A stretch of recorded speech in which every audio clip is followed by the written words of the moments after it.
não dá para acompanhar tudo. Mas agora o dilema é, isso tira da gente um peso. Maravilha, não dá para acompanhar tudo. E aí, agora a gente entra em 3 dilemas novos. E os dilemas novos são, se não dá para acompanhar tudo, o que eu tenho que acompanhar? Esse é o primeiro dilema. O segundo dilema é, qual que é a profundidade que eu tenho que saber sobre determinado tema? Que aí também é outro dilema. E o terceiro dilema é, onde está uma boa fonte?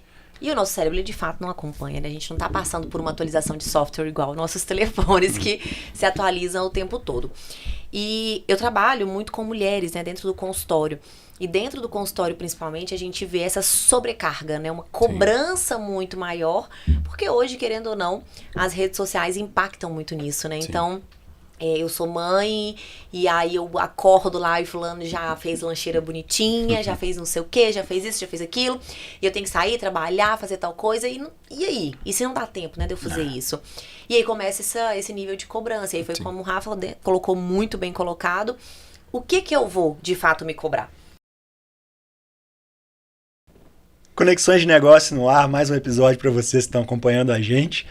Dessa comunidade de empresários, gestores, que nasceu lá em 2021 e que hoje está aqui nesse novo formato, segundo episódio. Fico feliz demais de estar recebendo 2 amigos aqui, pessoas que admiro demais. E a gente vai falar hoje sobre temas muito importantes na gestão. Primeiro, meu nome é Edgar Marcucci, especialista em gestão, com 25 anos na área de gestão comercial. Hoje a gente atua com cogestão pelo Conex, que é a realizadora desse podcast. E a gente está aqui com 2 super convidados, né, para a gente falar um pouquinho sobre o excesso de tudo, né? Como que essa sobrecarga das informações, comparações e do digital tem trabalhado aí no impacto na nossa mente, nos nossos negócios e na nossa vida. E eu vou conversar hoje com 2 pessoas muito especiais. Obrigado por estarem aqui, que eu sei que o tempo de vocês é caríssimo. Hanna Avelino, psicóloga, palestrante, especialista em terapia cognitivo-comportamental, TCC, né? Psicologia positiva, constelações sistêmicas, que atua há 13 anos com desenvolvimento humano, bem-estar emocional e saúde mental no ambiente corporativo. Bem-vinda. Obrigada. Muito obrigado por estar aqui, Hanna. Eu que agradeço. Já é para eu falar? Já é para eu desenvolver? Bom, deixa eu apresentar então também de uma vez Rafael Nunes, que é um amigo de infância. Eu tenho essa honra. Psicólogo, neurocientista, palestrante com mais de 20 anos de experiência em comportamento humano, neurociência e gestão emocional, mestre em neurociências pela UFMG, professor de MBA, consultor em cultura organizacional e desenvolvimento de liderança e atua conectando neurociência e gestão para impulsionar o desempenho de empresas e pessoas. Obrigado mais uma vez, meu irmão, por estar aqui. Obrigado, cara. Sempre juntos. Só convidar. Show de bola. Deixa eu só aproveitar que a gente está fazendo, né, esse momento de apresentações, apresentar também nossos patrocinadores. Primeiro de todos, que eu tô doido para abrir, para fazer inveja na galera, né? Nosso Síntese, né, que é uma kombucha fermentada, uma indústria lá de Divinópolis que eu tenho a honra de ajudar aí a desenvolver a cogestão de vendas, e tem propriedades mais naturais, inclusive, né, porque é feito com a fruta de verdade, né, não com extrato. Então, já experimentem aí, acessem o Instagram deles, Síntese Fermentados, e experimenta, que é uma delícia. Todos os sabores são fantásticos. A gente estava brigando aqui para saber qual que é o mais gostoso, né? Verdade. E queria agradecer também a MG Data. A MG Data trabalha com proteção e segurança de dados. São 2 coisas diferentes, depois vale a pena entender um pouquinho mais a diferença dos dois, principalmente nessa era em que dados é tudo, né? Então, bora lá, feito todos os merchans, bora para bater um papo. A gente hoje está num tempo que tem muita informação, a gente está falando de dados aqui, inclusive, né? Muita informação surgindo, muita informação sendo gerada e a gente precisando gerir essas informações também. O impacto que isso causa é cada vez mais visível, né? A gente cada vez mais não tem como ficar alheio ao impacto que isso gera nas nossas vidas. Para a gente começar conversando um pouco sobre sobrecarga mental, eu vou trazer para o Rafa trazer um pouco para a gente do que a neurociência diz sobre como o nosso cérebro tem lidado com essas informações, como que a gente tem lidado com esse tanto de informações geradas num tempo muito acelerado e com uma necessidade, né, que a gente acaba gerando pela comparação de ter acesso a tudo, de ter conhecimento de tudo. Cara, na verdade o cérebro ele não consegue acompanhar tudo isso, né? É cognitivamente impossível a gente acompanhar o fluxo e a quantidade de dados que são gerados. É claro que a gente não precisa acompanhar todos os dados que são gerados, porque a maioria dos dados que são gerados não são ou passíveis do nosso interesse, ou também há uma redundância muito grande, uma qualidade é controversa, mas enfim. Mas tudo que é gerado hoje, em termos de quantidade, ela não é passível do cérebro absorver. Nem a velocidade, nem a intensidade das informações. Então é como se a gente tivesse, temos um cérebro analógico em um mundo que é digital. Visto isso, a tentativa de acompanhar tudo, ela é fadada ao fracasso. Não dá. E esse excesso e essa tentativa da gente tentar acompanhar tudo, ou pela comparação, ou pela uma necessidade que a priori parece de querermos e tentarmos acompanhar tudo, isso tem levado ao adoecimento psíquico, isso tem levado a uma sobrecarga neural, uma fadiga cognitiva, isso que vai comprometer tomada de decisão, saúde mental, relacionamentos, projeções futuras e tudo mais. Então esses impactos que a gente tem no curto, no médio e no longo prazo, se a gente não trabalhar com isso atualmente, se a gente não olhar para isso, a gente já tem colhido isso como problemas, né, de saúde mental. O Brasil, um dos países mais ansiosos do mundo, os dados da OMS, um dos países com maior índice de depressão no mundo. Claro que isso não é tudo advindo da tecnologia, mas isso é um grande acelerador. Então não dá para acompanhar tudo. Mas agora o dilema é, isso tira da gente um peso. Maravilha, não dá para acompanhar tudo. E aí, agora a gente entra em 3 dilemas novos. E os dilemas novos são: se não dá para acompanhar tudo, o que eu tenho que acompanhar? Esse é o primeiro dilema. O segundo dilema é: qual que é a profundidade que eu tenho que saber sobre determinado tema? Que aí também é outro dilema. E o terceiro dilema é: onde está uma boa fonte? Porque quem é 35+ estudou na Barça, né? E aí ali a curadoria estava feita, a fonte já estava bem direcionada, tudo que a gente precisava saber estava ali. E aí a gente entra em dilemas novos, que também são dilemas passíveis de uma tentativa de resolução. Muito bom, aproveitando, fazendo a ponte aí para a Hannah, nossa experiência clínica dentro das empresas, né? Como que você tem visto esses efeitos da sobrecarga de informações nas emoções, no bem-estar das pessoas? Então, a gente vê isso de forma muito direta, né? O Rafa trouxe muito bem que a gente tem um cérebro analógico numa era que é totalmente online, não, digital. E o nosso cérebro, ele de fato não acompanha, né? A gente não está passando por uma atualização de software igual nossos telefones que se atualizam o tempo todo. E eu trabalho muito com mulheres, né? Dentro do consultório. E dentro do consultório, principalmente, a gente vê essa sobrecarga, né? Uma cobrança muito maior, porque hoje, querendo ou não, as redes sociais impactam muito nisso, né? Sim. Então, eu sou mãe, e aí eu acordo lá e fulano já fez lancheira bonitinha, já fez não sei o que, já fez isso, já fez aquilo, e eu tenho que sair, trabalhar, fazer tal coisa, e aí? E se não dá tempo, né, de eu fazer isso? E aí começa esse nível de cobrança, e aí foi como o Rafa colocou muito bem colocado, o que eu vou, de fato, me cobrar? Aonde que eu vou, né, fazer essas cobranças? E a gente precisa passar, eu acredito muito que a gente precisa passar cada vez mais por limpezas, né, dentro do digital, dentro do que a gente está nos nossos próprios ambientes. Porque até na questão de trabalho, por exemplo, a gente estava conversando mais cedo. Eu vou pegar o quê? Eu vou pegar palestra, consultório, treinamento, eu vou pegar consultorias. Eu não consigo pegar tudo. Né? E a gente quer abraçar tudo, porque o que a gente vê de informação hoje é que nós podemos fazer tudo que a gente quiser. Só que aí, novamente, igual o Rafa colocou, e com que profundidade que eu vou pegar, né? Eu vou fazer tudo mais ou menos? Eu vou fazer tudo só um pouquinho, né? De forma superficial? Então, assim, a gente tem que ter todo esse olhar, porque, de fato, nós estamos ficando muito prejudicados, né? Principalmente na questão profissional. A gente vê um número muito alto de pessoas sendo afastadas, né, do trabalho por questões emocionais, e isso assusta, né? Sim. Isso traz uma certa preocupação, igual você falou, o Brasil é um dos países com maior número de afastamento. Hoje, né? Seja por esgotamento mental, depressão, a própria ansiedade, que eu até fui numa escola recente e o pessoal falando assim, gente, os alunos estão achando bonito falar que tem ansiedade. Né? Como se fosse, eu também tenho crise de ansiedade. E isso não é legal. Ter crise de ansiedade não é bonito. Sim. Né? Então a gente vê que esse boom, ele tá vindo cada vez mais forte e preocupante, né? E mais cedo, né? E mais cedo, mais exato. cedo.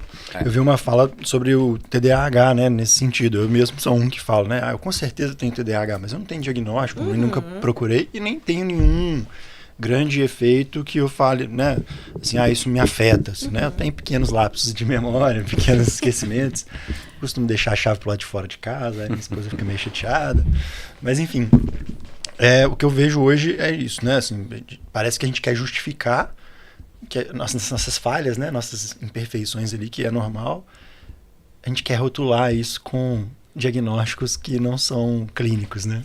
Na verdade, a gente adora um diagnóstico. O diagnóstico justifica o mau andamento da funcionalidade dos nossos dias. É muito mais fácil eu colocar a culpa no TDAH do que em mim. Né? Com certeza. Aí é mais fácil eu lidar com uma coisa que está alheio à minha gestão.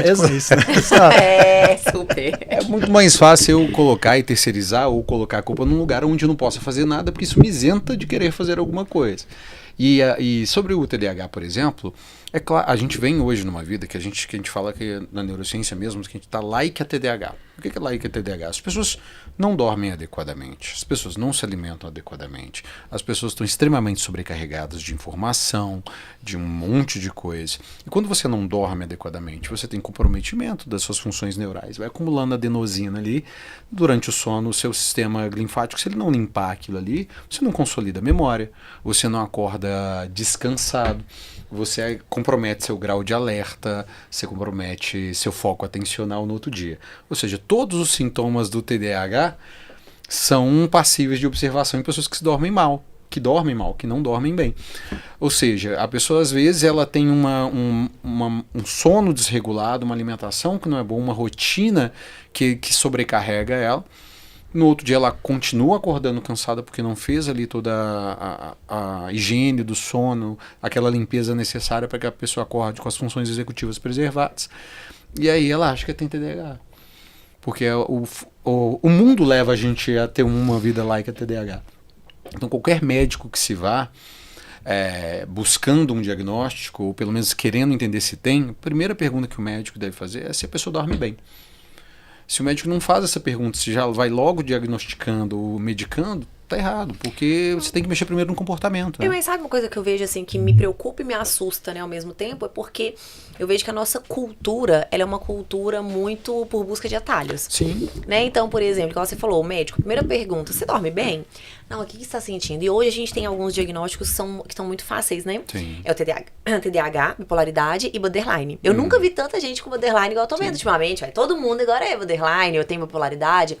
Igual você falou, é muito mais fácil eu justificar do que eu ir atrás, ter autorresponsabilidade e tentar tratar de fato o que está acontecendo. E aí, enquanto você fala, né, a questão da higiene do sono, por exemplo, quando alguém ouvir o podcast, vai falar assim, mas é muito fácil falar se não tem filho, se não tem marido, se não tem casa. Não é uma questão de ser fácil ou não. Não é fácil. Né? Eu acho que tem aquela questão que a gente fala assim, a gente tem que escolher qual é o nosso difícil. Sim. Né? É difícil eu chegar em casa com uma filha de 6 anos, desacelerar ela, fazer dever de casa, arrumar tudo e tentar deitar cedo. Porque ela também precisa desse descanso. Sim. Mas também é difícil se no outro dia a gente for dormir tarde, se a gente dormir tarde, no outro dia tá todo mundo cansado, porque aí vem irritação, né? Vem estresse muito mais alto, a gente já fica com a paciência por aqui. Então, assim, eu vejo que hoje nós estamos muito acostumados em... mas é muito fácil pro fulano. Né? Porque é uma forma de justificar, e aí vem TDAH, vem qualquer outra coisa, né, por cima. Autoconhecimento e autorresponsabilidade, né? Esse ano, eu sei que é um ano importante para mim, né? Coloquei um plano de crescimento alto. Então, eu já comecei o ano, não com uma deliberação da classe de final de ano, né? Tipo, vou começar né? Mas, de fato, eu falei, não, esse ano eu não vou beber. E é uma escolha. Eu já fiz isso no passado, né? De ficar um ano inteiro sem beber. Por mais que eu beba muito pouco, querendo ou não, atrapalha meu sono, atrapalha meu metabolismo, atrapalha, né, minha performance física, né? E aí, se eu não tenho ânimo para treinar bem, eu já não tô também fisicamente tão forte. Então, são cadências, mas é isso, a gente ter autoconhecimento, autorresponsabilidade. Sim, é um ciclo de relação de causa e efeito, né? A falta do sono atrapalha a performance no treino, a falta do treino atrapalha a performance no sono. E o que você trouxe, né, é interessante, porque ninguém parte da mesma perspectiva, né? Ninguém está na mesma condição. Então, quando a gente fala do dormir bem, cada um vai ter que entender, o médico também vai ter que entender a condição. Olha, eu tenho 3 filhos, eu faço... Então, beleza, a gente vai entender que o seu sono vai ser comprometido. Então, a gente vai reduzir o dano. Não é, a gente vai reduzir o dano. Como que a gente consegue, então, fazer com que as crianças, dentro de uma rotina, a gente tente dormir mais cedo? E aí, trabalhando nisso, não existe uma fórmula que funciona para todo mundo. Não existe 5 passos extraordinários para mudar uma vida. Porque se existisse alguma coisa, né? Tava fácil, tava tranquilo. E a gente quer, mais uma vez, é fácil a gente buscar a fórmula pronta, né? A gente estava conversando mais cedo. Quando não há um problema de fato que precisa ser remediado, quero emagrecer, Ozempic. Quero dormir, remedinho. Quero ter mais sair, foco atencional, outro remedinho. Outro remedinho. Aí eu tô perdendo sono, outro remedinho. Então a gente vai para tudo aquilo que é construído através do hábito, a gente está tentando atalhos que não são construções, que são subterfúgios, são saídas paliativas que não vão se sustentar quando o remédio não estiver lá. Na minha época falava assim, todo mundo quer Herbalife, mas ninguém quer academia e dieta, isso, né? É isso. Tem até um negócio rodando que o pessoal tá falando assim, né? A gente está entrando em uma geração que a gente toma remédio para manter o foco, a gente toma remédio para dormir, a gente toma remédio para ficar acordado, a gente toma remédio para emagrecer, a gente toma... Então, assim, de que forma que o nosso corpo está trabalhando de forma natural, né? Então, assim, a gente percebe uma grande dificuldade hoje das pessoas, inclusive, terem esse funcionamento natural. Eu tava sábado, uma amiga conversando, esse mês eu tô tomando Vivance. Eu, pra quê? Não, porque esse mês eu preciso trabalhar. Mas eu não tô entendendo o porquê do remédio. Não, pra eu ter foco, pra eu ter rotina, e aí eu aproveito e emagreço junto. Eu falei, gente do céu. Né, assim, tá todo mundo indo por esse viés, que é realmente a busca por atalhos, né? E aproveita e fala um pouquinho do efeito que isso traz. Porque, beleza, é o que você falou de escolher as dores que você vai viver, mas muitas vezes antes de viver a gente não sabe as dores, né? Então as pessoas às vezes buscam esses atalhos, mas não sabe qual é o efeito que isso vai trazer. Na verdade, eu acho que as pessoas sabem, sim. Só que todo mundo fecha os olhos para as dores, né? Eu tenho uma fala das minhas pacientes que elas falam assim comigo no consultório. Pelo menos eu tô errando de forma consciente, né? Não, eu prefiro que você erre sem saber que você tá errando, né? Porque as pessoas, a gente já sabe dos efeitos colaterais, né? A mesma coisa eu falar assim, eu vou entrar, vou ficar 1 ano sem beber ou eu vou entrar para uma dieta. Eu sei qual é o efeito colateral se eu começar a beber ou se eu começar a comer muito doce, muito açúcar. A gente sabe dos efeitos. A questão é que a gente é muito imediatista. A gente quer resultado para ontem, né? E foi igual o Rafa falou. Eu quero os 5 passos extraordinários para eu ter o resultado X. E aí, quando a gente não tem o resultado X e a gente não tem os 5 passos também, na verdade, a gente fica frustrado, né? Porque a gente prefere ter os 5 passos. As pessoas pagam caro pelos 5 passos, mas elas não vão participar, não vão fazer o processo para elas chegarem exatamente onde elas querem. Há uma naturalidade da gente construir caminhos que sejam mais fáceis. Sim. O cérebro, ele é mestre em fazer atalhos. É por gasto de energia, né? É para eficiência. Porque até alguns lugares do cérebro, até que a energia ela é redundante, né? A gente tem várias coisas para fazer a mesma coisa. Por quê? Para garantir a eficiência. Porque aquilo é tão necessário que se um pedacinho não fizer, outro faz. Então o cérebro ele é muito responsável, ele é muito atuante para garantir com que as coisas aconteçam de forma eficiente. E criar atalhos é um desses lugares, né? Então a gente tem os hábitos, que são os atalhos criados para a gente repetir comportamentos que são corriqueiros, comuns e repetitivos, né? Para a gente manter esses comportamentos sem um grande esforço cognitivo. É fácil da gente fazer isso. Só que a gente vai criando relações de causa e efeito que não são distorções. Então, por exemplo, vou dar um exemplo de ontem, né? Teve um jogo ontem entre 2 times. Qual? Fala aí. Só pra gente saber o que foi.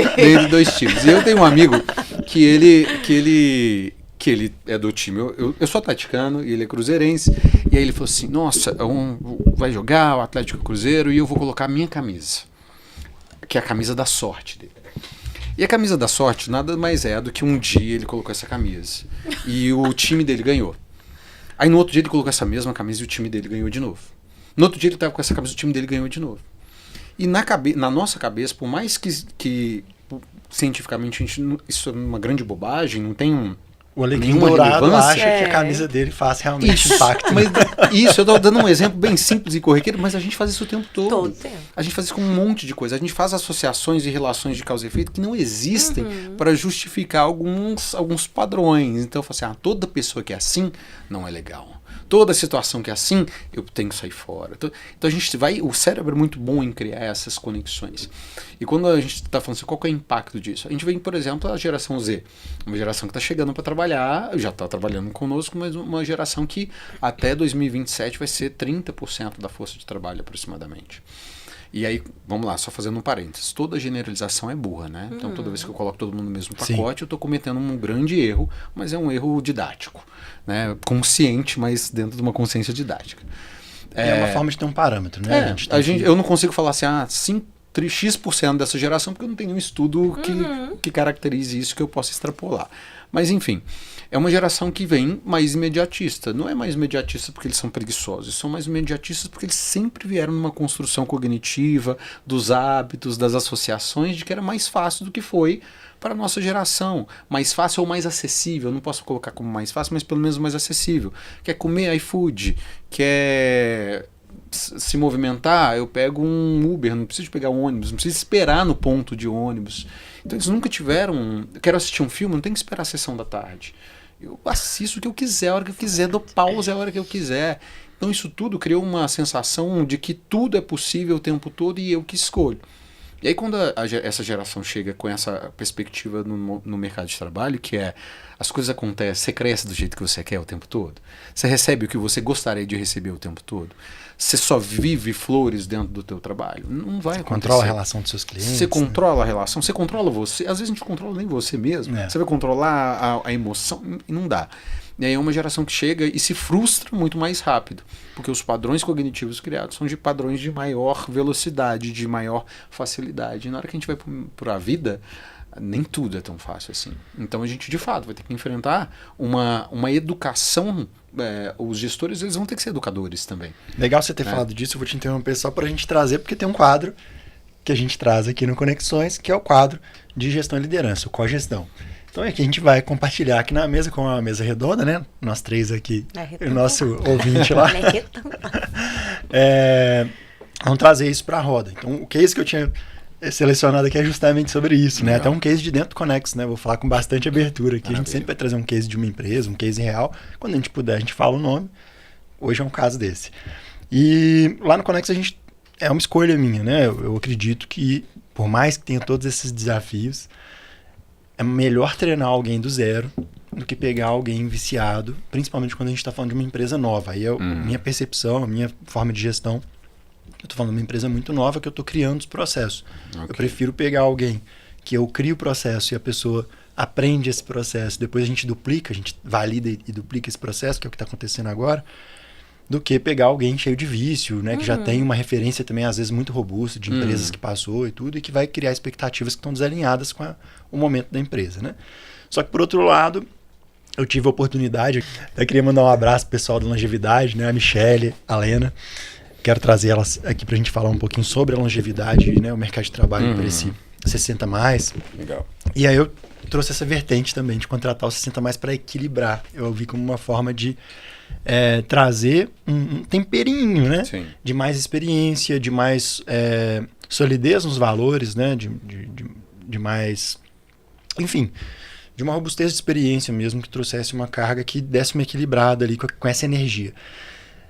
E aí depois tem até um outro case que a gente vai falar em outro quadro aqui que vai ter fit com isso. Mas qual que é o desafio, né? É trabalhar nessa diversidade etária nos desafios diferentes com relação a esse excesso de informação, né? Então, eu queria trazer aqui para a roda para vocês me ajudarem. Quais são boas práticas, né? Ou como é que vocês enxergam esse desafio de trabalhar 60+ e a geração Z na mesma equipe, né? Com esse mesmo desafio de excesso de informação, de excesso de novidades, de comparações.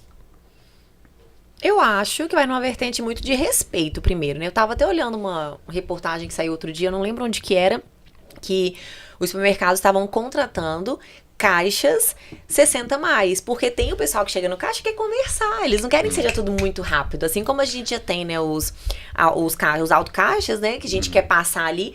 A minha filha tem 6 anos, ela não tem paciência pra passar no caixa. A gente entra no supermercado, ela já fala assim, a gente pode passar no caixa que a gente passa sozinha? E aí um dia eu perguntei, por que você gosta tanto desse caixa que a gente passa sozinho? Ela, porque é mais rápido. Você não tem nada pra fazer em casa? Ninguém pergunta nada, né? Ninguém pergunta nada, tipo isso, né? E aí tem outros lugares que não, que o pessoal quer ir, quer conversar, quer ficar na fila, né? Então, assim, tem um filme que é clássico, que é aquele do Estagiário, né? Que é com Roberto De Niro? Robert De Niro. Robert De Niro. Que é com ele, que esse filme já não é atual, né? Mas assim, ele fala muito dessa questão atual que nós estamos vivendo. O que eu vejo de grande dificuldade não é nem o excesso de informações com a geração Z, mas é a falta de empatia. Né, assim, de ter paciência até para aprender, porque, querendo ou não, gente, se a gente for parar para pensar e perceber, a gente tá falando coisas que se fala há anos, né? Só que a gente hoje fala de uma forma mais atualizada, né? Hoje a gente tem IA, tem não sei o quê, então a gente traz para uma outra vertente, mas a gente discute problemas que são discutidos há anos lá atrás, né? Então, assim, a gente sempre tem coisas para aprender, sejam com pessoas 60 mais, seja com o pessoal da geração Z, e então eu acho assim que um grande impacto que causa é muito essa questão da falta de empatia, que eu vejo hoje, principalmente quando eu vejo nessas relações, né, porque os novos querem tudo pra ontem, e quem é mais velho, mais experiente, já não tem a mesma desenvoltura, né? Eu vejo que conflitos geracionais sempre existiram. Sempre existiram. Então, esse é o grande ponto. Toda geração se acha melhor que a geração anterior e a sucessora. Então a geração de quem fala sempre é a geração mais relevante, na grande maioria das vezes. Né? A gente sempre coloca a nossa geração como a melhor do que os nossos pais e a melhor do que os nossos filhos. E chega uma data da nossa vida que a gente sempre fala assim, no meu tempo, isso é como? É quando você percebe que está ficando velho. Mais experiente também, isso. E o grande ponto que eu acredito é que as gerações, elas vêm, o que molda uma geração são os acontecimentos sociais, culturais, políticos, tecnológicos da época que aquela geração ali constituiu a sua principal base formativa, principalmente ali 0 a 12 anos. Tudo que aconteceu muito nessa fase ali é aquilo que tende a perdurar como grandes referências para ao longo da vida dessas gerações. E são gerações que as gerações passadas, e aí eu vou falar ali desde a geração Y para trás, ainda nessas gerações o mais velho era uma referência. Sim. Por mais controverso, a gente sempre se espelhava em alguém, ou tinha referências que os mais velhos se tornavam ainda uma referência para a gente. Para essa geração mais nova, as referências são difusas, né? As referências estão em todos os lugares e não necessariamente o mais velho ele é uma referência. Na grande maioria das vezes, o mais velho representa a inadequação, aquilo a não ser seguido, e muito pior em alguns momentos, aquilo a ser combatido como algo conservador demais, e tanto aquilo que deve ser evoluído quanto aquilo que deve ser conservado, em algum lugar eles podem se conversar, e é assim que a vida deveria ser direcionada, né? Mas eu vejo essa relação de que os mais novos hoje, a dificuldade talvez seja nessa quantidade de informação, é que para os mais novos faltam foco. Sim. Faltam direção. E é difícil dar direção quando todas as direções são uma direção possível. E é difícil dar uma direção quando eu posso voltar atrás o tempo todo. Então sempre eu posso testar, não deu certo, eu mudo de curso. Não deu certo, eu mudo de trabalho.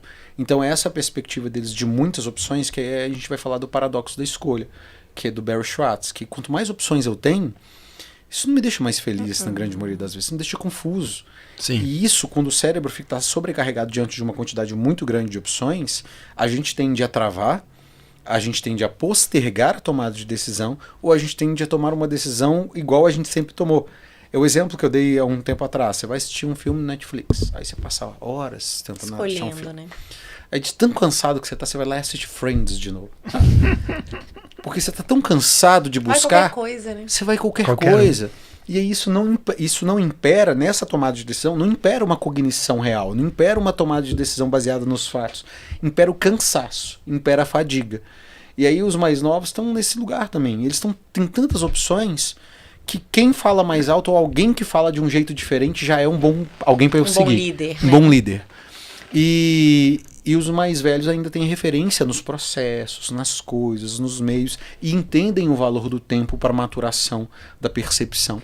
Então os mais velhos lidam, eu acredito, e tenho percebido que os mais velhos lidam com a quantidade de informação, com a quantidade muito grande de informação, de forma gradual, paulatina e às vezes ignorando. Alguns não querem, alguns tomam a decisão de acompanhamentos.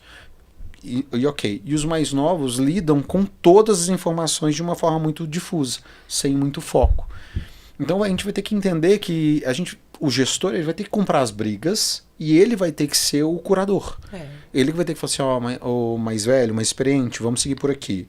Eu sei que você tem essa experiência, mas tenta pegar essa experiência junto com essa ideia. Muito legal. E os mais novos a gente tem que direcionar o seguinte, olha, me traz todas as suas ideias, mas eu quero que essas ideias sejam não limitadas, mas que elas estejam dentro desse range de possibilidade aqui, ó. Fala tudo o que você quer pensar, mas colocar uma direção, porque se não houver uma direção, a gente continua navegando. É como se a gente fosse remando com um barco de um lado só. O barco, se você rema de um lado só, ele vai ficar rodando.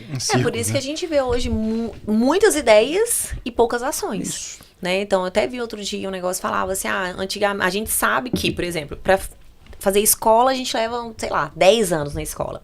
Faculdade, uma média de 5 a 6 anos.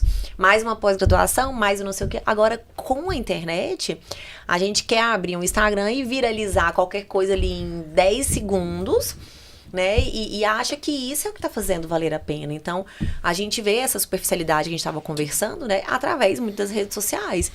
Eu vi não sei se foi um cara do G4, que ele falou assim, se a sua ideia viraliza, o que ela é depois disso? Ela se mantém ou ela vai durar só aqueles segundos?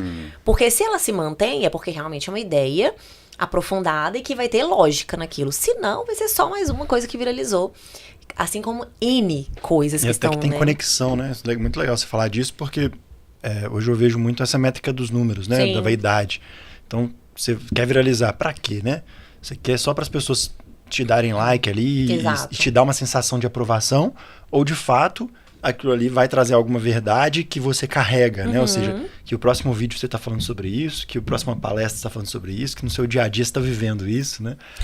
Acho que o grande ponto é que hoje isso nem importa mais. Não estou dizendo que não importa, mas hoje não precisa importar mais. Não deveria, né? Eu deveria importar, deveria ter um caminho, deveria ter um propósito para que isso acontecesse, mas hoje em dia já não tem tanta necessidade do se importar.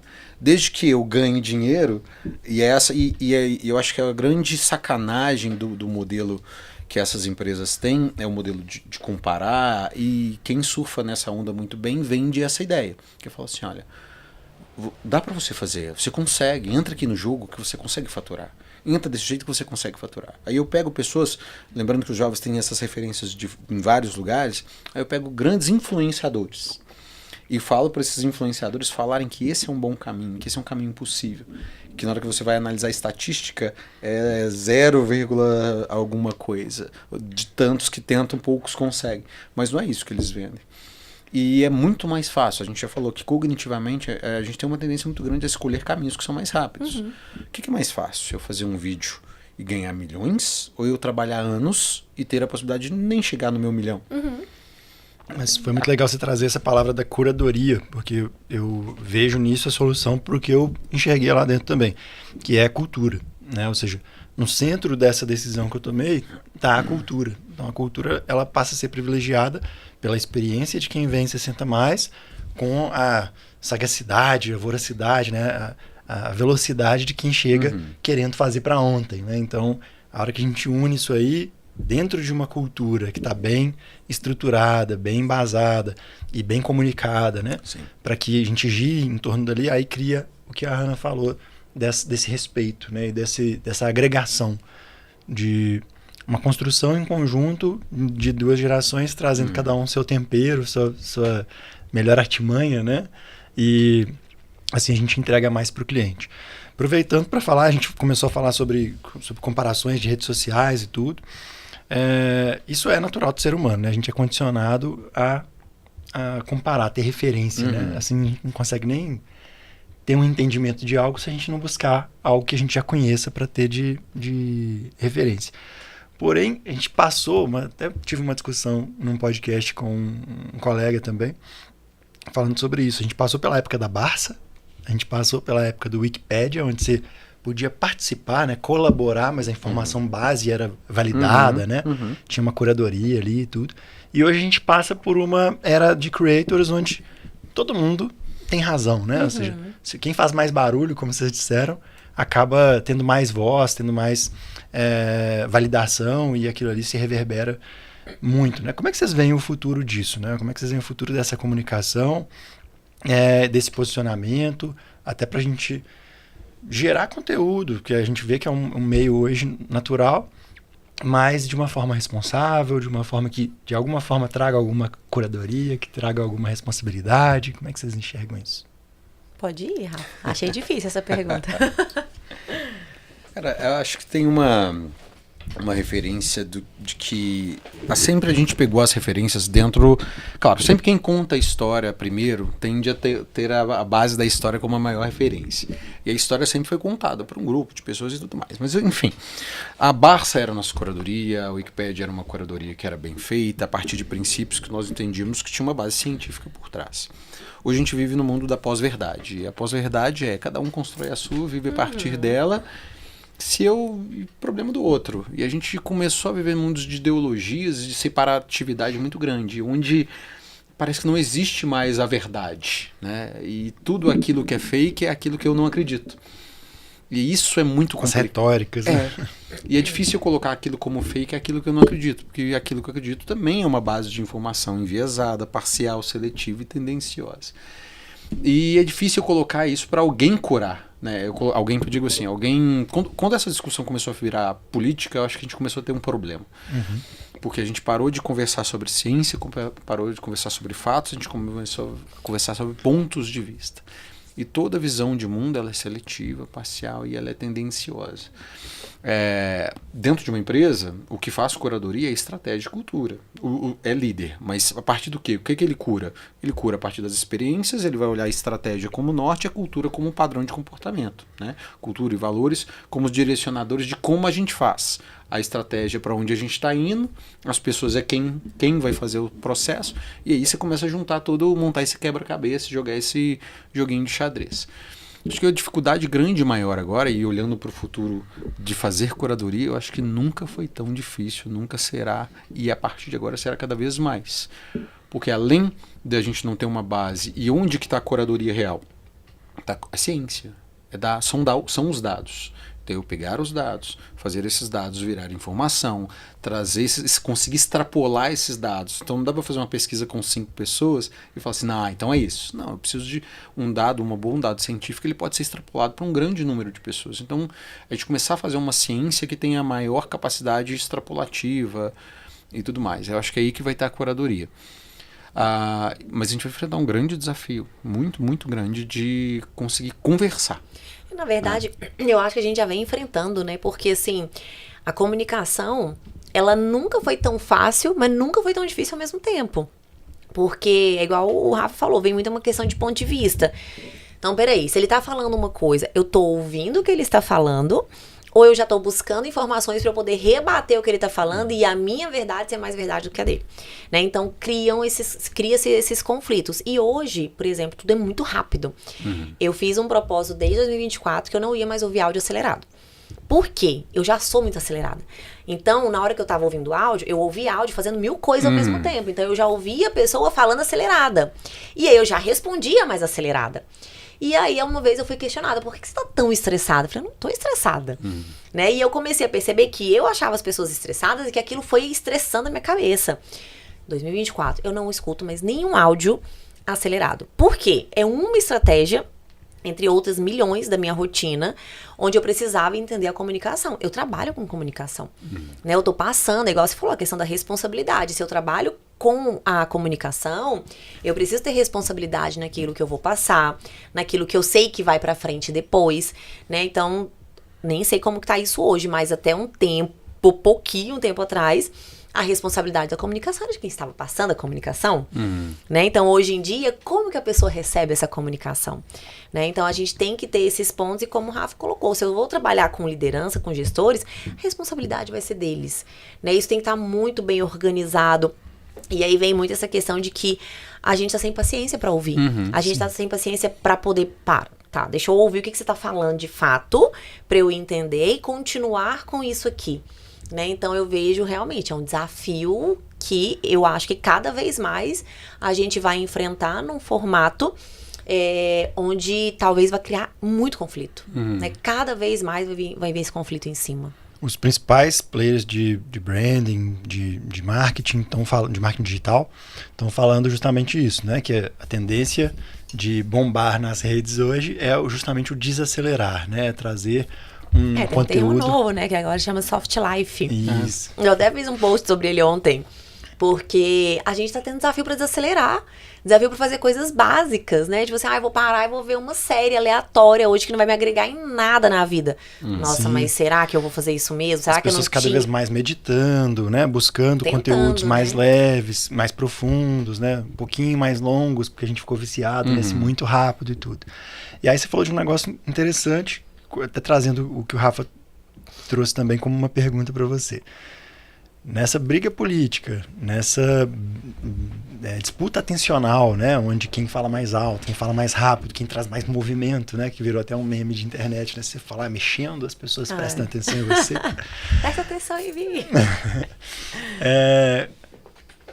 As redes sociais brigando pela questão da não checagem de fatos, para eles se isentarem, para eles conseguirem usar, né, dos artifícios que trazem mais engajamento, mais viralização e por isso mais tempo de tela.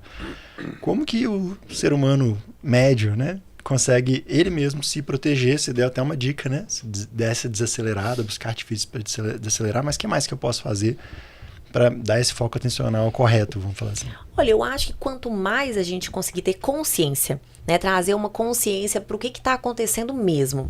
Ontem aconteceu um fato super engraçado lá em casa, né? Eu tava com a Rafa em casa e eu não assisto mais TV aberta tem muitos anos. Só que minha televisão da sala, o aparelho queimou.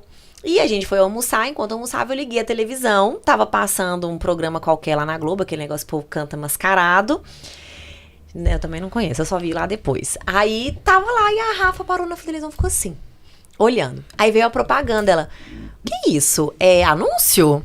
Eu, não, filha, é propaganda. Ela, o que é propaganda? Eu, ai, Rafa, é tipo anúncio. Aí falei, deixei. A referência já é inversa. É tipo anúncio, vai, fica com essa informação. Daqui a pouco volta o programa. Ela questionando muita coisa, sabe? Aí daqui a pouco deu intervalo de anúncio de novo? Ela, mãe, tem como você pôr YouTube? Eu não tô gostando disso aqui. E aí, eu vi assim, gente, ela tem 6 anos de idade, né? Quais são as referências que ela tá tendo e como a cabecinha dela tá funcionando. E aí, então, vem né, voltando na pergunta. Eu acho que a gente precisa dar uns 10 passos pra trás em tudo que tá acontecendo. O que são esses 10 passos para trás? Eu preciso tomar consciência do que está acontecendo, de como que tá o meu ritmo. Eu costumo dar um exemplo nas palestras muito assim, principalmente para mulher, né? Homem não é tanto assim. Eu tô lá dirigindo, aí meu carro dá um sinalzinho. Se eu sou mulher e eu tiver marido, eu vou falar assim, ó, o carro deu um sinal ali. Se eu não tenho marido, o que eu vou fazer? Depois eu levo no mecânico. E você vai postergando aquilo ali. Até parar. E nós somos assim. Então, assim, o nosso corpo vem dando muitos sinais, né? Eu vejo, assim, todos os dias alguém reclama, sente dor de cabeça todos os dias, o olho, né, tremendo, pessoas com sinais claros e visíveis de ansiedade. Então, assim, o que a gente tá fazendo realmente? Como que tá a nossa alimentação? E aí vem pros pontos básicos. Eu costumo falar que, assim, as coisas básicas, elas são tão básicas que a gente negligencia. Né? Então, por exemplo, vou tomar um café, vou tomar café sem açúcar. Não tomo sem açúcar. Eu vou tomar, então tomo com adoçante. Mas adoçante faz mais mal que o açúcar. Aí eu vou pro adoçante e a gente vai negligenciando, a gente vai ficando. É muito mais fácil eu parar e fazer um lanche do que eu levar um lanche saudável pro trabalho ou pra algum outro lugar que eu for. E é tudo muito básico. E esse básico, ele tá sendo deixado de lado. Né? Que é na hora que eu chego em casa, quantos cafés a gente tá tomando durante o dia? Né? O povo já acorda tomando energético. Peraí, será que eu não preciso reorganizar a minha vida, passar por um detox mesmo, dar uma limpa nisso tudo, né? Um reset que a gente tava brincando e começar, só que a gente tá sem paciência pra isso, porque a gente quer o resultado pra ontem.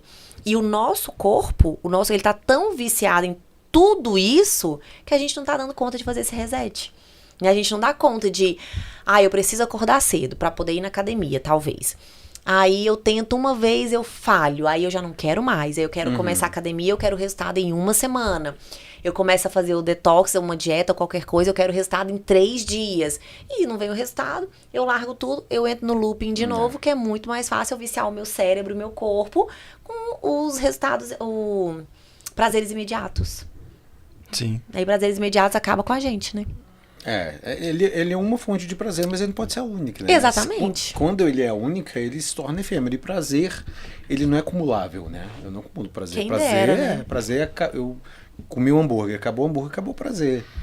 E às vezes até vem a culpa logo em seguida. Então a gente fica nesse... para ter o prazer de novo, eu preciso da fonte do prazer de novo. Exato. E aí eu vou precisar dessa fonte que é constante. Por isso que prazer é diferente de felicidade, né? Não todo prazer traz felicidade, mas na grande maioria das vezes, dentro da felicidade há o prazer. E a felicidade é uma construção eudaimônica, enquanto o prazer é efêmero, ele é do dia. Ambos têm que acontecer. O problema é, eu vi uma palestra do Clóvis que eu achei extraordinária. Ele falou assim, quanto tempo na minha casa um orgasmo dura 10 segundos? Uma enxaqueca 10 horas. Então eu não posso fazer com que minha vida gire em torno de um orgasmo, que são só 10 segundos. Né? Então, assim, os prazeres pequenos, os prazeres, eles são assim, enquanto há o foco do prazer, há o prazer. Quando não tem mais a causa, né? ele é isso. E é por isso que a gente tá tão viciado, né? Eu acho que, eu não vou saber o nome, mas eu acho que é a dopamina, né? Que eu tô aqui o tempo todo, que eu preciso trazer pro meu cérebro uma fonte rápida de prazer. E quando a gente está sem uma fonte rápida de prazer, a gente entra pro outro lado. Sim, fica nessa busca. A gente tem um sistema mesolímbico. Esse sistema mesolímbico é a principal via dopaminérgica do cérebro.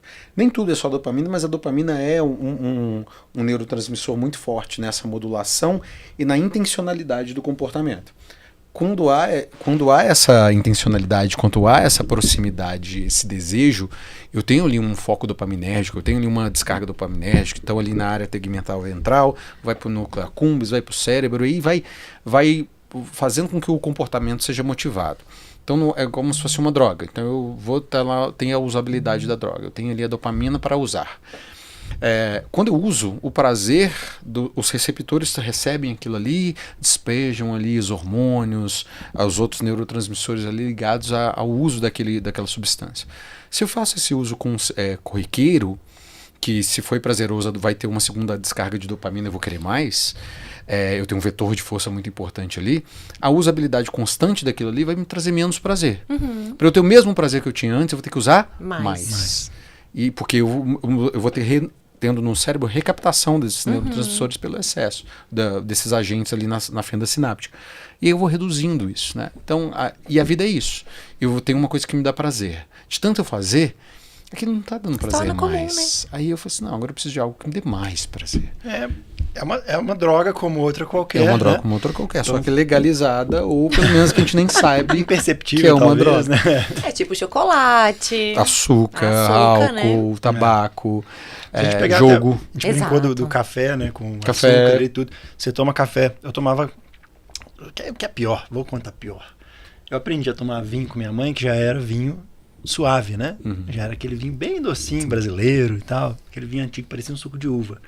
Mas não satisfeita, ela colocava um pouquinho de açúcar, né? Pra ficar mais doce, porque a gente tem esse paladar muito infantilizado. Sim. Depois começou a tomar um vinho seco, começou a ficar mais frequente, né? Mas colocava lá um pinguinho de adoçante, né? Aos poucos a gente vai perdendo isso. Hoje a gente, né, toma um vinho ali que é... Quando ele é meio suave, né? A gente vê alguns vinhos que são assim. Você já toma com um certo preconceito ali, né? Não é nem preconceito, né? Sem gosto mesmo. Não, tá muito doce. O café é a mesma coisa. Mas isso faz parte de um processo de conhecimento. Conhecimento que eu falo, como você acabou de trazer pra gente, né? Você tá falando sobre como funcionam os hormônios. Então eu preciso conhecer isso para entender o que tá acontecendo dentro de mim. E aí o autoconhecimento, que é olhar para dentro e falar assim, como que isso acontece em mim? O que traz isso? Quais são as particularidades que tem em mim em relação a isso? Para onde eu inclino mais, para onde eu tenho maior probabilidade de excessos? Onde eu não tenho controle ainda. E esses lugares são bons da gente saber. Porque é fácil. Eu adoro doce. Eu adoro doce. Então não tenho na minha casa. Por que eu não tenho na minha casa? Porque quando eu estiver cansado, e eu falei assim, hoje eu mereço um doce. Nossa, só um docinho. Aí eu vou procurar, não tem. Mas de repente você tá todo dia cansado, aí você tá ferrado. E é por isso. E o doce, ele é palatável. E a palatividade do doce você abre uma caixinha de bombom, a probabilidade de você comer um é muito pequena. Você come um, acabou o prazer. Aí, você precisa de mais um pouquinho, porque hoje o dia foi cansativo. Aí você vai mais um. Aí você come quatro. Né? Aí você come quatro. Aí você fala assim, já comi 4? Vou comer o resto. Como o resto, Porque é muito fácil a gente ir justificando esses processos. E É tão interessante que tem aquela brincadeira que o povo fala assim, né? A pessoa que tirou o açúcar do café, ela é capaz de qualquer coisa. Então, quando você corta o açúcar, né, da sua vida, porque querendo ou não, o açúcar ele causa. Sim, né, essa sensação de prazer. E ele inflama. E ele inflama o seu corpo. E quando você tira o açúcar e você começa a ver resultados com isso, você não quer aquilo de volta pro corpo. Né? No corpo da mulher até muito mais, porque é imediato. Você começa a vir com um acúmulo muito grande de celulite, o corpo fica mais lento, né? Então, assim, quando você tira mesmo, e por isso o pessoal brincar, quem tira o açúcar tira qualquer coisa.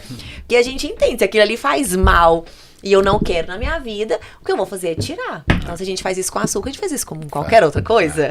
Eu vi muito tempo aquelas lives de gurus da internet, né? Uns anos atrás. Acorda às 5 horas da manhã, toma um banho gelado. O famoso milagre da manhã, né? Toma um banho gelado, corta o açúcar, corta o álcool, não sei o quê. Mas assim, tem uma ciência por trás disso aí, que é de fato, né? Que vem nessa sabedoria popular que você trouxe, né? Que é bem fácil de traduzir, que é, se você é capaz de fazer isso, você é capaz de fazer outras coisas. Exato. Porque você tem autocontrole. Né? Sim, sim. Mas ali são as fórmulas, e isso que é o problema das fórmulas. Porque as fórmulas, elas... pega-se a partir de grandes informações, eu vou criar e reduz, sem até entender as causas de por que essa não traz o entendimento. Só fala que é para fazer que quem tem sucesso faz isso. Não é assim que funciona. Acordar cedo não é bom para todo mundo. Não é bom para todo mundo. Para mim não é. É isso. Não tem gente que é mais vespertino, tem gente que é mais matutino. Onde a pessoa produz melhor não é nas primeiras partes da manhã, tem pessoas que são. Então, esse está dentro do conhecimento, saber como você funciona. Você é mais vespertino, você é mais matutino, que isso vai favorecer você. O negócio do açúcar, maravilha, vale a pena, porque o açúcar em excesso, ele é problemático. Então, reduzir a ingestão, ok, mas vai num profissional para te indicar como que essa redução tem que ser feita. Exato. Alguém que sabe fazer isso. É igual quando entrou na moda o negócio do jejum. Sim. Né, o jejum intermitente. Todo mundo queria fazer jejum intermitente. Gente, ficar 6 horas sem comer, né, se você tem algum problema ou alguma outra coisa, pode causar um problema muito maior. Quando a pessoa está com fome e tem baixa glicose, ela tem um comprometimento de função neural. Então a pessoa já é chata e fica sem comer, fica mais chata ainda. Não, sem comer e sem dormir lá em casa não funciona. É isso. Faz mal pra mim, é isso aí. Não comer bem, não dormir bem. Aí vai ser o dia inteiro aguentando. E a pessoa já é nervosa, aí ela tá com baixa glicose, aí ela já tá com estressada, cortisol alto, adrenalina alto. Acabou, cara. Não tem uma tomada de decisão boa ali, não. E eu acho que você falou super importante, que é o ponto de eu entender assim, por que disso?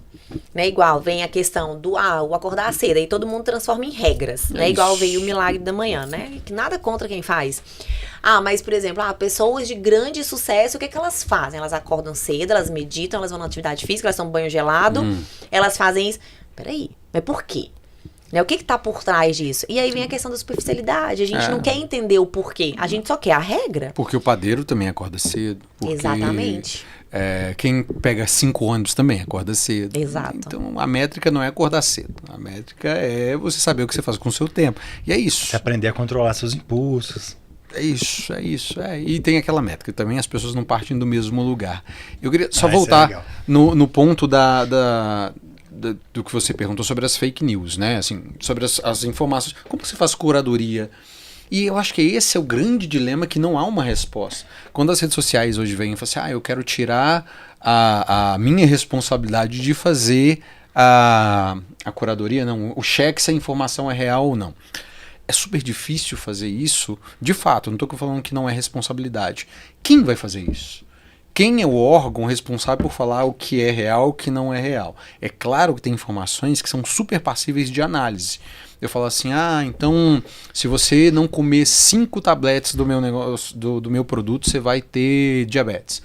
Isso a gente consegue averiguar e saber que é uma fake news. Mas tem informações que só são contrárias a um modelo tradicional ou são contrárias à maioria do pensamento vigente.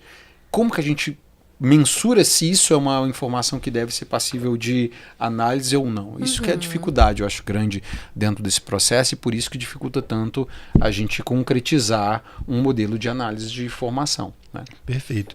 Nós vamos voltar para esse ponto, porque tem um tema final aqui para a gente trabalhar nesse sentido. Mas vamos abrir um outro quadro aqui, que é o quadro de mentoria. E a gente abre um parênteses aqui e volta.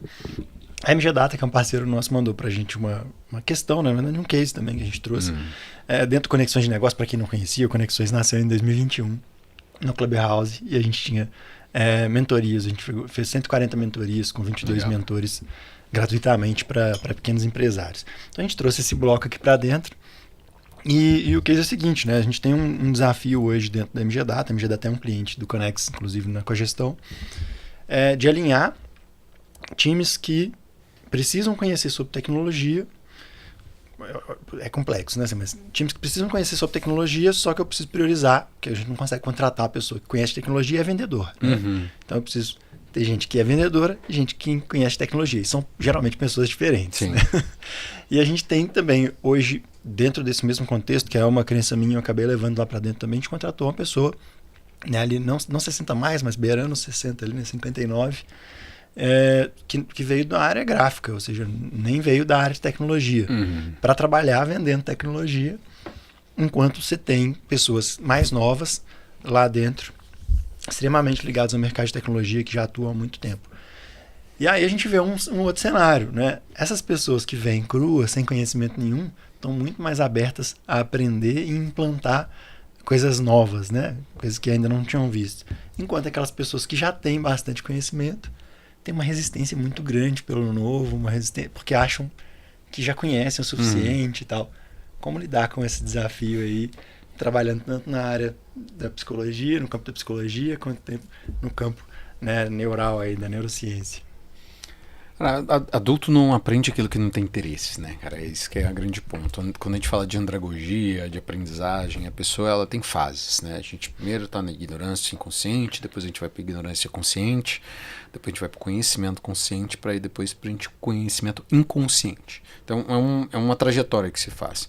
Para você sair da ignorância inconsciente, você tem que ver necessidade. Quando você foi aprender a dirigir, por que você foi aprender a dirigir? Você tinha uma necessidade. A necessidade podia ser por um prazer ou por um... É engraçado você falar disso, porque eu tenho visto tanta gente não querendo dirigir. Porque não precisa mais. Eu consigo me deslocar sem dirigir, sem ter que pegar um ônibus hoje. Na nossa...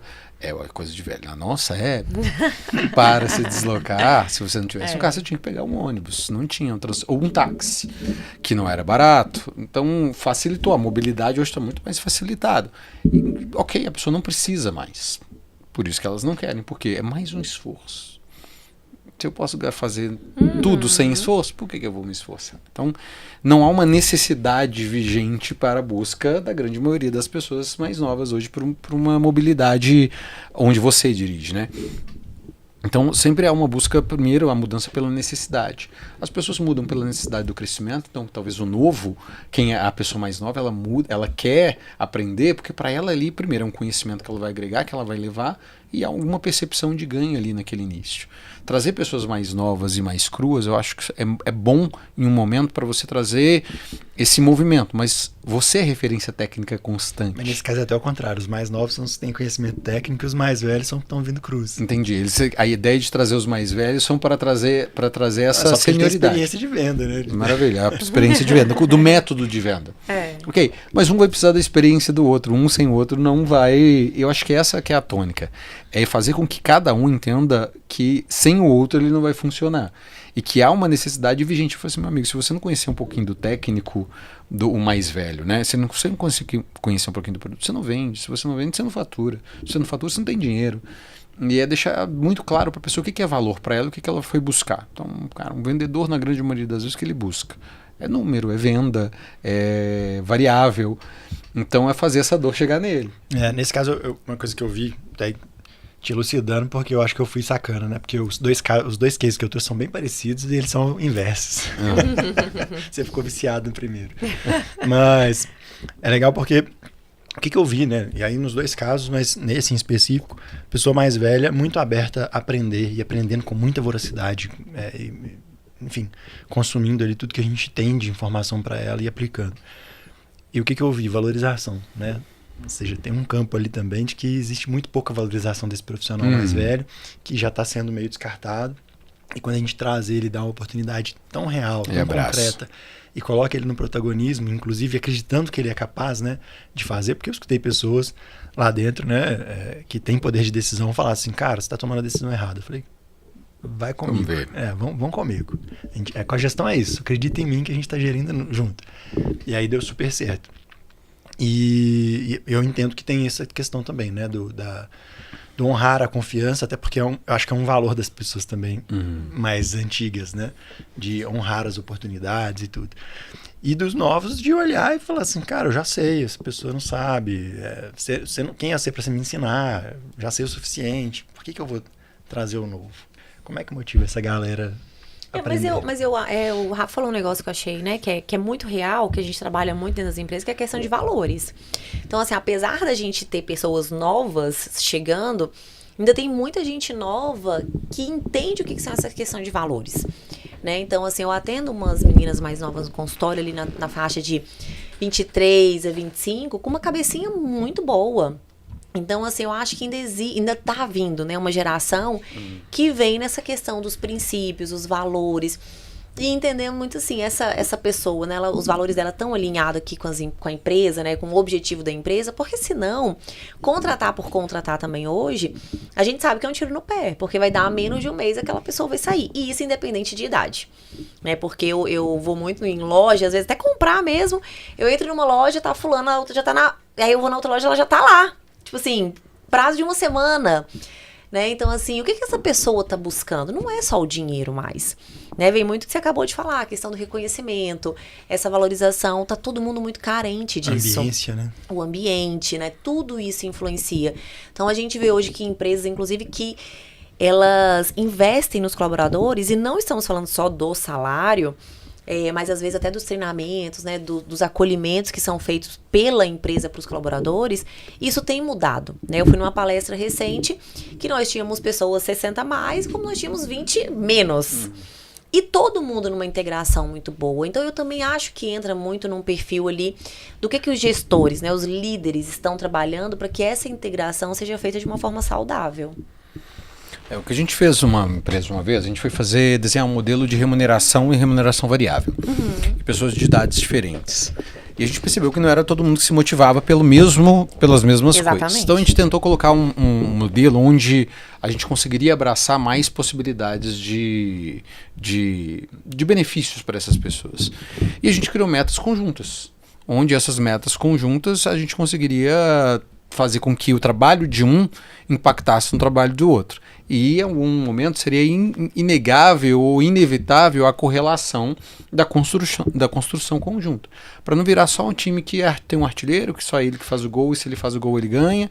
Então criar essas métricas também. E o seguinte, o que cada um dessas gerações precisa saber sobre o que o outro faz. Então é um QSP, né? A quantidade suficiente para. Qual que é a quantidade de informação suficiente para eu fazer o que a gente tem que fazer, que eu tenho que saber do que o mais velho faz para que eu consiga entregar para ele aquilo mais pronto. E vice-versa. O que eu tenho que saber do que os mais novos sabem para eu conseguir vender melhor e criar essas correlações. E essas correlações, cara, eu acho que são muito difíceis porque eu acho que a gente quer entrar em consenso. E consenso é algo super complexo de fazer. A gente tem que entrar em acordo.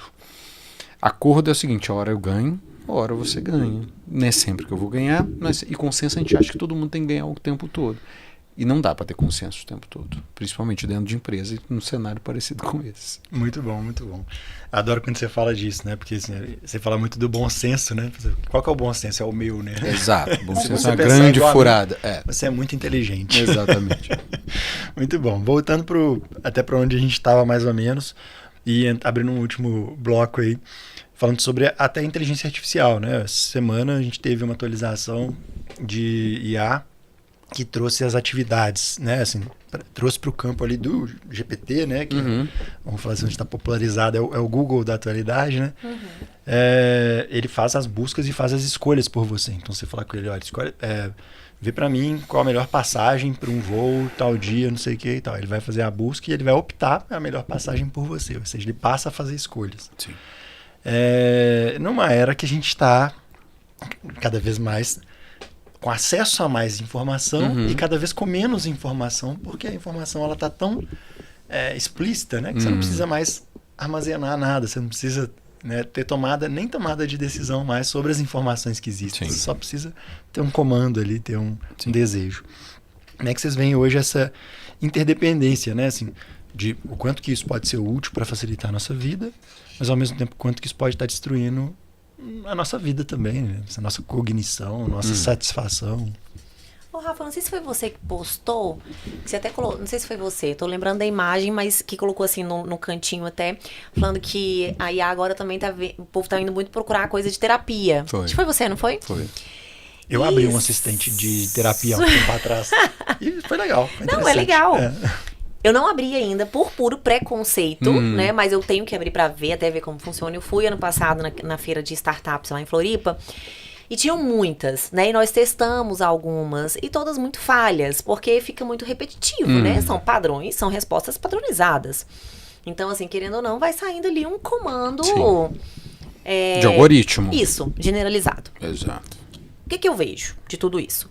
Eu acho que o nosso cérebro está cada vez mais viciado, né? A gente não sabe não sabe ter tomadas de decisões. E nós vamos ter cada vez menos. Né? Então, pegando de novo minha filha como referência, eu já vejo ela tendo dificuldade para tomar uma decisão, porque é o tempo todo muita opção. Você vai numa loja, entrou na moda aí a tal da capivara, que essas meninas das 6 anos, tudo agora é capivara.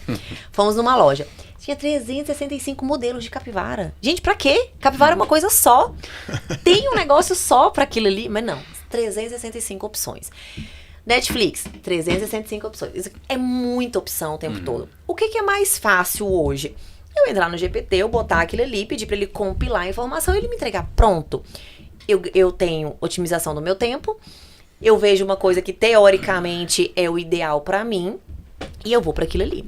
Com certeza nós já estamos tendo uma perda significativa, né, na questão muito ali da tomada de decisão, do que eu vou fazer. Sabe o que eu me pergunto e me questiono muito? A gente tá aqui num bate-papo de podcast. Vamos supor que eu, no Instagram, eu sou muito boa, eu apresento coisas muito boas, mas eu sou chamada para um bate-papo ao vivo. E aí?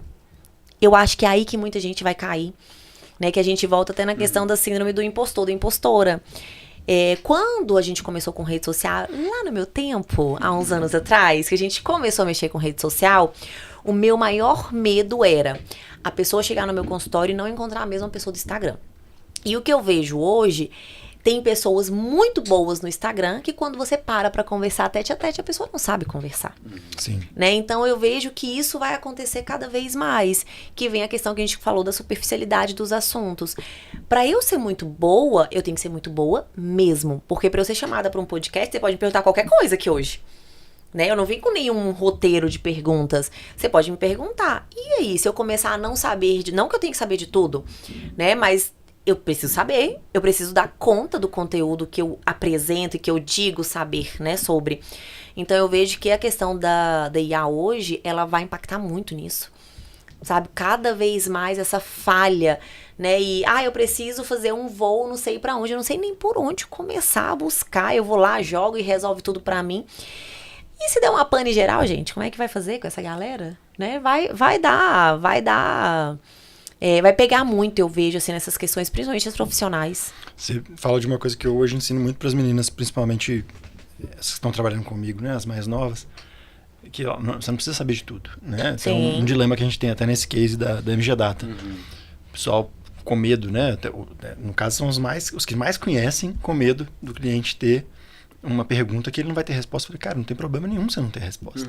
Você tem que alinhar a expectativa com o cliente justamente disso. E aí você usa o valor, né, de um suporte técnico, né, coisa que a gente vende, inclusive, para você poder precificar aquilo ali. Falar, cara, quando você precisar de alguma coisa mais robusta do que isso, aí a gente precisa acionar um suporte técnico que tem custo também, né? Então, até esse posicionamento. Em vendas a gente fala muito isso.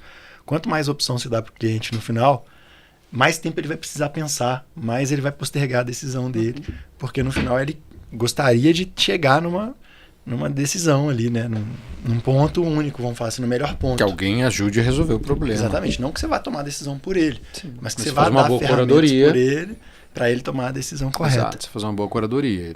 E eu acho que esse é o processo da venda. Quando você dá muitas opções, o cliente fala, vou pensar. E ele não tem a capacidade, talvez, de pensar, porque ele não conhece, ou tecnicamente, ele não sabe, talvez ele vai pelo valor.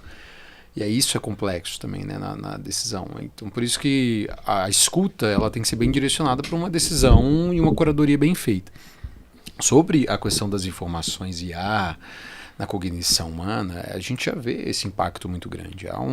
Quando você terceiriza, e esse que é o grande ponto, nós, talvez quem viveu uma vida analógica, que teve a capacidade ali de tirar uma raiz quadrada na mão, fazia tudo no caderninho, tinha que apresentar caderno, era diferente a forma de aprendizagem. A gente tem essas redes neurais ali preservadas, apesar de não usá-las tanto, hoje mais, porque a gente também faz esse mesmo movimento de terceirizar muitas tomadas de decisão e cognição para a máquina, né?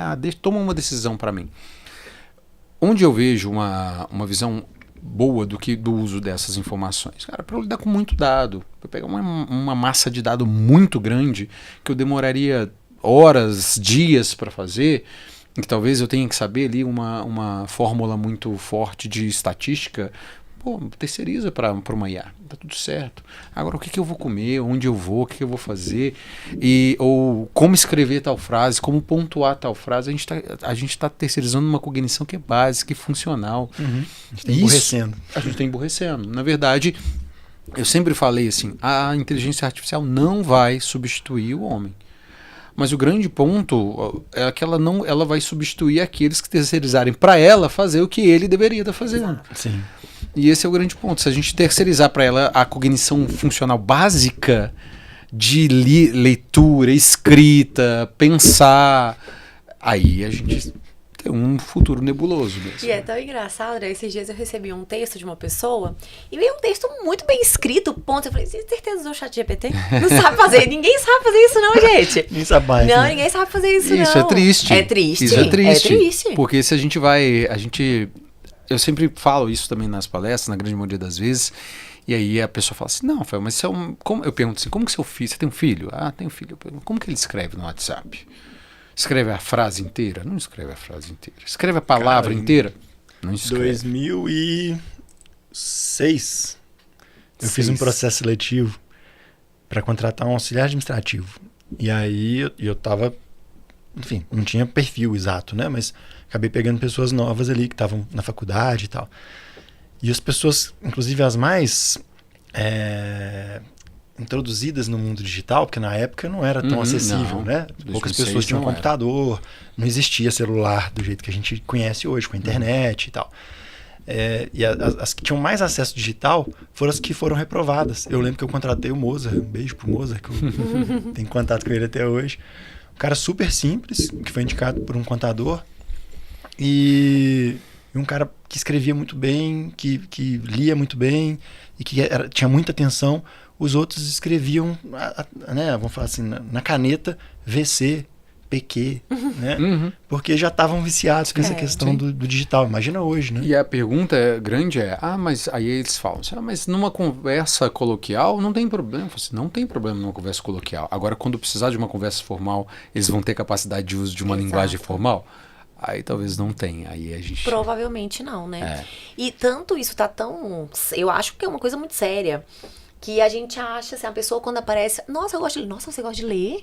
Né? Qualquer assunto, assim, de que a pessoa lê, parece que é uma coisa extraordinária, né? A pessoa que gosta de ler, que lê. Vamos aproveitar essa sua fala pra gente ir pra um último quadro, que é o do contraditório. Eu gosto muito de trazer esse quadro porque é uma coisa que está faltando muito no universo de hoje também. A possibilidade do contraditório. Que é dialogar, né? Conversar, porque a gente não precisa pensar igual. E quando a gente tem a oportunidade de conversar com alguém que pensa diferente, a gente tem duas possibilidades que são vitoriosas, né? Uma, ou você muda de opinião porque você estava levemente errado ou faltando alguma informação, ou você fortalece sua opinião porque você sai dali mais convicto daquilo que você acreditava.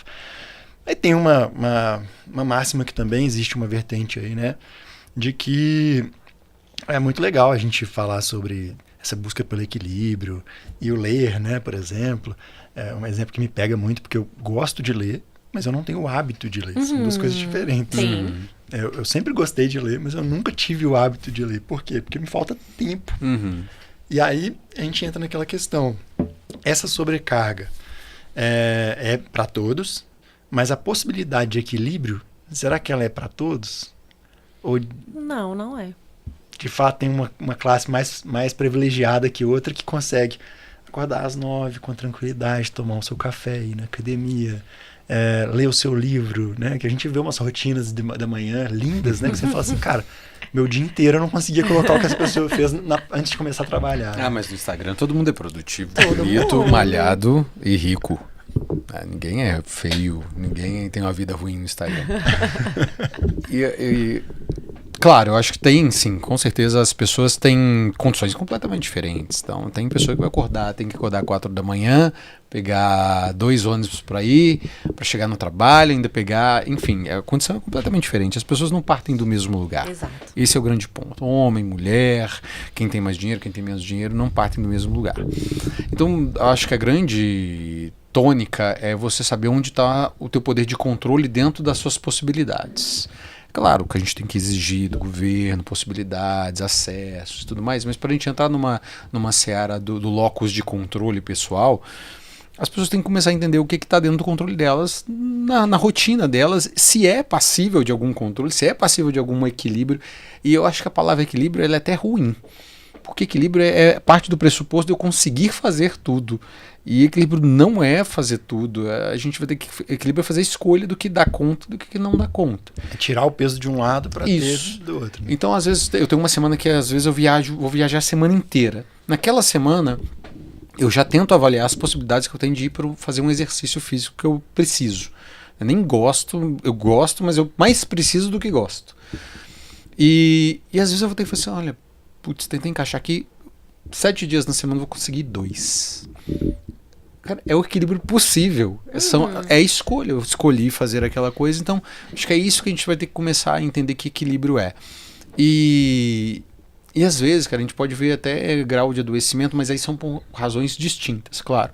Mas as pessoas com mais condição, ou mais abastados financeiramente, são as pessoas que mais adoecem por conta do excesso de informação. As pessoas que têm menos condição adoecem por outros motivos. Que são todos motivos que a gente precisa se atentar. Mas, às vezes, as razões são distintas, né? Então, a gente vai ter que olhar para todo mundo. E a grande questão é que a gente olha para a curva, né? O que é normal? O que a gente considera normal?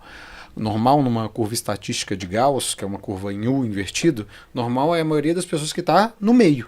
É a norma regente da maioria. Tudo aquilo que é marginal não é normal. Para um lado ou para o outro. Tanto para mais quanto para menos. Então, por exemplo, um canhoto, uma pessoa que é canhota, ela não é normal, porque ela não está dentro da norma. Tudo bem, eu estou falando normal, não é de normalidade. Não é comum. Não é, mas o normal que eu estou falando assim, a norma é que a distribuição da maioria da população padrão, né? É 95%. Então o mundo é feito para quem está dentro da norma.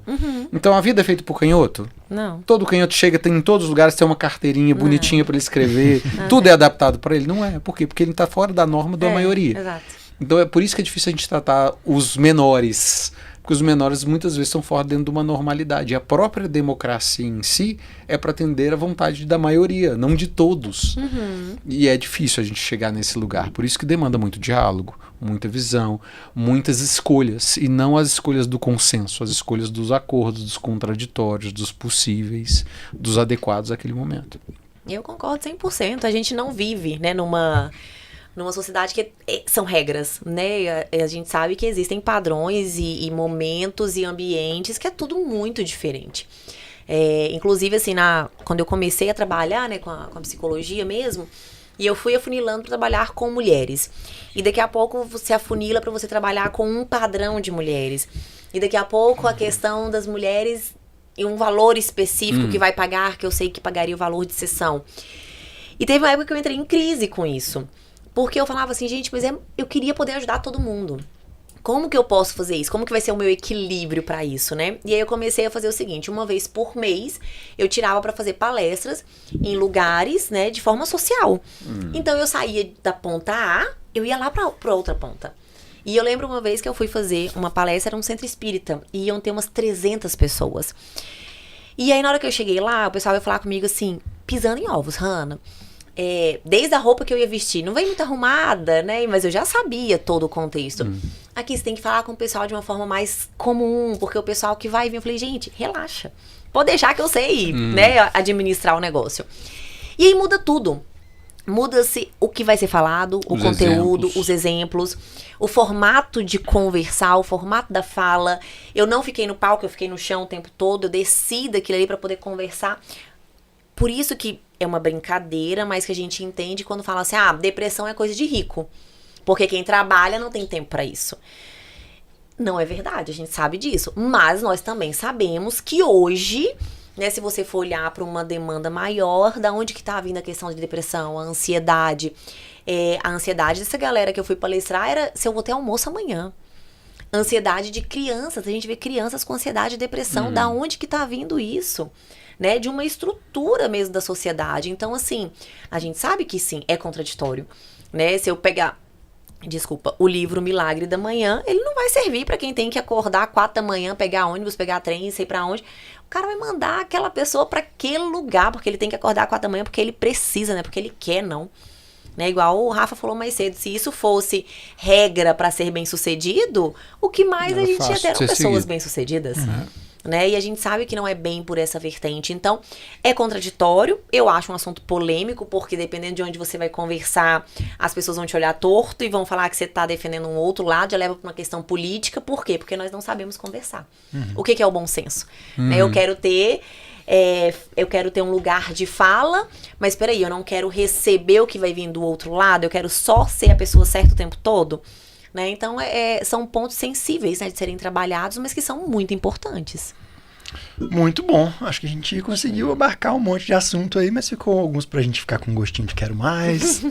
Aproveitando esse gostinho de quero mais, a gente vai pro último bloco, né? O último quadro que a gente tem, que é o de conexões perfeitas, né? Uma das coisas que fez a gente chamar conexões de negócio é que a gente conecta pessoas para gerar oportunidades de negócios, né? E eu brinco que é sempre legítimo a gente ter oportunidades de negócio. Você tem um interesse, a gente tem um interesse, então a gente conecta esses interesses para que todo mundo possa ter oportunidade de ganhar algo com o que está fazendo. E aí eu perguntar para vocês, vamos começar aí com a Hannah, né? Eu vou começar comigo só para fazer o exemplo para vocês. A gente traz a conexões perfeitas, com quem que eu quero me conectar, né? E como que as pessoas podem se conectar comigo e por quê. Então, hoje eu sou um especialista em vendas, gestão de vendas especificamente. Então, aquelas pessoas que são empresários, que são gestores, que querem ter uma companhia, né? Eu brinco que empreender é muito solitário, e aquela pessoa que quer ter uma companhia para caminhar, aquela companhia para ajudar na gestão de uma forma profissional e focada ali na venda, né? Priorizando vendas, ela pode entrar em contato com o Conex. E aí meu arroba vai estar aqui, Conexões de Negócio, para a gente poder fazer um diagnóstico da sua área comercial e privilegiar que a venda seja feita. Quem que é a sua conexão perfeita, Hannah? E como é que ela se conecta com você? O meu match perfeito, fazer um match. A minha conexão perfeita hoje eu tenho 2 vertentes fortes, né? Que são as mulheres que buscam se potencializarem, seja no mercado, na questão profissional, ou com elas mesmas. Então, assim, às vezes eu tô dentro de um relacionamento e eu não tô sabendo lidar com o relacionamento. Então, hoje, no consultório, as minhas conexões perfeitas são mulheres que buscam, né, por essa potência mesmo de quem elas são. Então, a gente trabalha autoconhecimento, autoestima, autocuidado, todas essas vertentes ali dentro, então, para mulheres que realmente querem se desenvolver. E o outro lado são para as empresas, né, que trabalham muito com questão de liderança, diretores, gestão, para trabalhar a questão da saúde mental num contexto macro. Então, eu preciso de líderes hoje saudáveis emocionalmente para que eles possam ter também uma equipe saudável. Eu preciso que os diretores que estão acima dos líderes sejam saudáveis emocionalmente para a gente minimizar, às vezes, assédios, né, moral, onde eu preciso que a minha equipe também esteja bem alinhada, organizada. Então, as minhas 2 conexões perfeitas é trabalhar com mulheres, líderes, diretores, gestores, para que todo mundo no final esteja bem emocionalmente, saudável emocionalmente. Isso é muito legal, vou até abrir um parênteses aqui, porque o que eu mais encontro hoje é pessoas reclamando que não conseguem contratar. Sim. E o perfil dessas pessoas que chegam tá muito ruim e tudo, mas como é que tá o perfil do líder, né? O líder é saudável, o líder é bacana, a ambiência é boa, porque você não vai conseguir atrair gente boa para um ambiente ruim. Que não é bom. Muito legal, isso tem que ser trabalhado. E aí, Rafa, legal. Qual que é a sua conexão perfeita? Dá tempo de ter alguma conexão com o tempo desse rapaz? Dá sim. Não, hoje eu trabalho hoje como treinamento, sou professor também. Então, quem quiser ser aluno, meu aluno, estou na Fundação Dom Cabral, como professor lá da pós-graduação, então busquem lá após. E Conexão Perfeita são empresas também ligadas, hoje estou dentro da área de treinamentos, de palestras, focados em liderança, desenvolvimento, tomada de decisão, Então, todo aquele profissional, principalmente as lideranças, que querem ali desenvolver, fazer essa relação da neurociência junto com os modelos de gestão da mudança, neuroliderança, tomada de decisão, saúde mental, um lugar que eu passo também bastante. Fiquem à vontade por trazer, chamar, a gente bate um papo e entende a melhor forma de fazer dentro da tua empresa. Show de bola. É isso aí, eu queria agradecer mais uma vez vocês, foi fera demais falar com vocês dois. Obrigado nós mesmo. que agradecemos. E para todo mundo que assistiu até agora, não deixe de deixar o seu like, de se inscrever aqui no canal e agradecer mais uma vez a Diesel, que é a produtora desse podcast junto com a gente, esse estúdio maravilhoso que a gente está aqui, um grande parceiro. Agradecer também nossos patrocinadores, tanto a Síntese quanto a MG Data, que apoiam a gente, fazem com que esse conteúdo possa chegar até vocês também, a cada vez mais gente. Então, um forte abraço, até a próxima e já aproveita e maratona os próximos vídeos aí.